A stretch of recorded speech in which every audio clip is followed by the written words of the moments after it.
oameni excepționali și note mari la bac. Îmi doresc ca anul ce urmează să fie mai cu minte și să compenseze pentru fratele lui mai mic și mai obraznic. Și poate ne aduce și nouă câteva vești bune după vară. Îmi doresc ca viitorul să nu fie la fel de înspăimântător pe cât pare și să avem un nou an fără pandemie de data aceasta.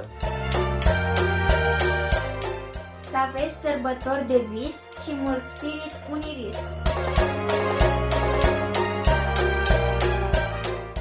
Îmi doresc ca în 2021 să revină totul la normal și să avem parte de multe împliniri.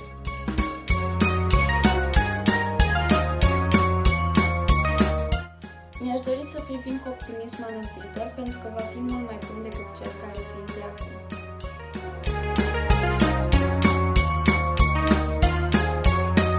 Îmi doresc un 2021 fără virus, fără măști, plin de momente frumoase alături de cei dragi și de note mari la bac.